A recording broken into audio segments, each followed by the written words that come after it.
ഖുർആനിലെ ഏറ്റവും വിശാലമായ ആയത്ത് ഏതാണെന്നറിയാമോ? അലി റളിയല്ലാഹു അൻഹു കൂടെയുള്ളവരോട് ചോദിച്ചതാണിത്. പലരും പല ആയത്തുകളും പറഞ്ഞെങ്കിലും അവസാനം അലിയാർ തങ്ങൾ തന്നെ ഉത്തരം പറഞ്ഞു. സൂറത്തു സുമറിലെ 53-ാം സൂക്തമാണത്.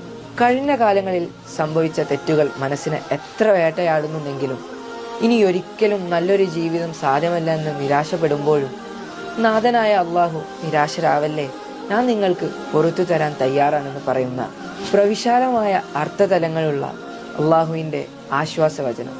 പരിശുദ്ധ റമളാനിലെ മഗ്ഫിറത്തിന്റെ പത്തിൽ ഈ ആയത്ത് നമുക്ക് വലിയ പ്രതീക്ഷയാണ്.